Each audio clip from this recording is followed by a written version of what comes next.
Vstúpte do najkúzelnejšej vianočnej rozprávky v strednej Európe. Brněnské Vianoce 2025 vás opäť pozývajú do mesta, kde sa tradícia snúbi s moderným štýlom.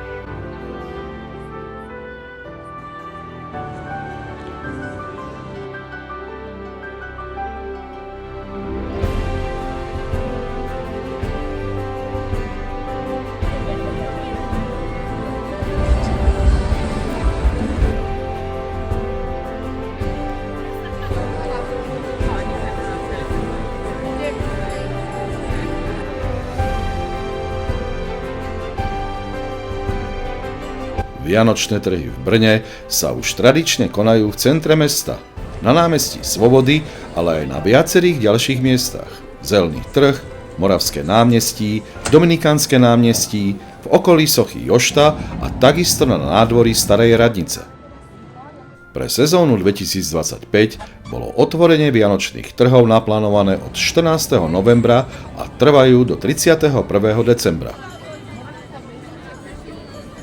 Na námestiach nájdete množstvo stánkov s vianočnými špecialitami, remeselnými výrobkami, ozdobami či suvenírmi. Trhy v Brne nie sú len o jedle a nákupoch. Sú to skôr mestské zimné festivaly. Na námestiach je program každý deň. Koncerty, predstavenia, živá hudba či detské vystúpenia. Hudba je jednoducho dôležitou súčasťou adventnej atmosféry.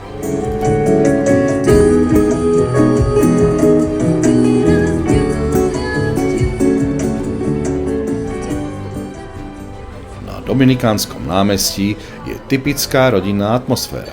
Drevený Betlehém, detská dedinka, stánky s občerstvením, uvoľnené prostredie, čo je ideálne pre rodiny s deťmi. Jednoducho vianočné trhy v Brne nie sú len miestom na nákupy. Sú to vianočné trhy kombinované s kultúrou, gastronómiou, komunitnou atmosférou a mestskou tradíciou. Máme pre vás ešte jednu ponuku, keď budete v Brne. Návštevu kostola svätého Jakuba, ktorý je jednou z najcennejších pamiatok neskorej gotiky v Českej republike a má korene siahajúce až do roku 1228, keď bol spomenutý ako románska stavba. Neskôr bol nahradený gotickým kostolom. Na výstavbe trojlodia sa podieľal aj staviteľ Anton Pilgram. Stavebné práce, prerušené požiarom v roku 1515, boli dokončené v roku 1592. V tom istom roku bola dokončená aj 94-metrová väža, ktorá je dominantou siluety mesta. Ale najväčším lákadlom pre návštevníkov týchto dní sú monumentálne štvorposchodové drevené krovy. Tie sú prístupné od roku 2024 a sú doplnené modernou audiovizuálnou svetelnou show o dejinách Brna a kostola. Reštaurovanie podkrovia kostola svätého Jakuba v Brne je jedným z najvýznamnejších a najnovších počinov v rámci pamiatkovej obnovy v meste. Po rozsiahlej rekonštrukcii, ktorá trvala od roku 2021 a bola dokončená v roku 2024, sa tento unikátny priestor prvýkrát v histórii otvoril verejnosti. Samotný priestor je architektonickým skvostom. Ide o pôvodné jedlové krovy, ktoré pochádzajú prevažne z prelomu 17. až 18. storočia, no stavba kostola je gotická. Jedinečný pocit, ktorý tu zažívate, je neopakovateľný. Pohybujete sa po nových drevených lávkach priamo nad klenbami kostola. Máte tak možnosť vidieť rub gotickej klenby a obdivovať tesárske majstrovstvo starých storočí zblízka, čo je pre bežného návštevníka veľmi vzácne. Na veži môžete objaviť aj historické zvony. Zvony na veži kostola svätého Jakuba sú fascinujúcou súčasťou prehliadky, pretože pri vstupe na vyhliadku prechádzate v ich tesnej blízkosti.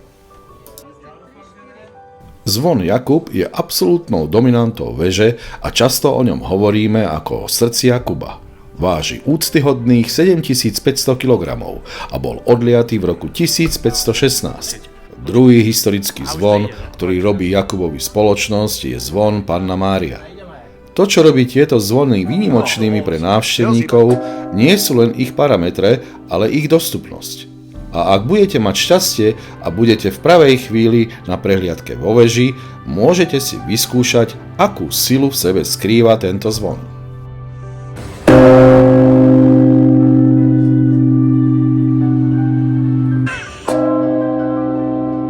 Je to fyzicky veľmi silný zážitok. Doslova cítite vibrácie prechádzajúce celou vežou i vašim telom. Ak hľadáte chutné jedlo, darčeky, vianočnú atmosféru alebo len príjemný výlet mimo domova, Brno ponúka vyváženú ponuku a príjemne strávený čas v predvianočnom období. Vianočné trhy v Brne sú dlhodobo jedný z najobľúbenejších trhov aj pre slovenských návštevníkov, a to z viacerých dôvodov. Geografická poloha. Brno je mimoriadne dobre dostupné zo Slovenska, najmä zo západnej a strednej časti, a je preto ideálne na jednodňový výlet. Takmer žiadna jazyková bariéra, ktorá zaručuje pohodlnú komunikáciu so stánkármi a personálom. Ale hlavne je tu obrovský výber možností, ktoré uspokoja každého návštevníka. Brno jednoducho ponúka dynamické, rozsiahle a moderné vianočné trhy s dôrazom na kvalitný kultúrny program a originálne akcie.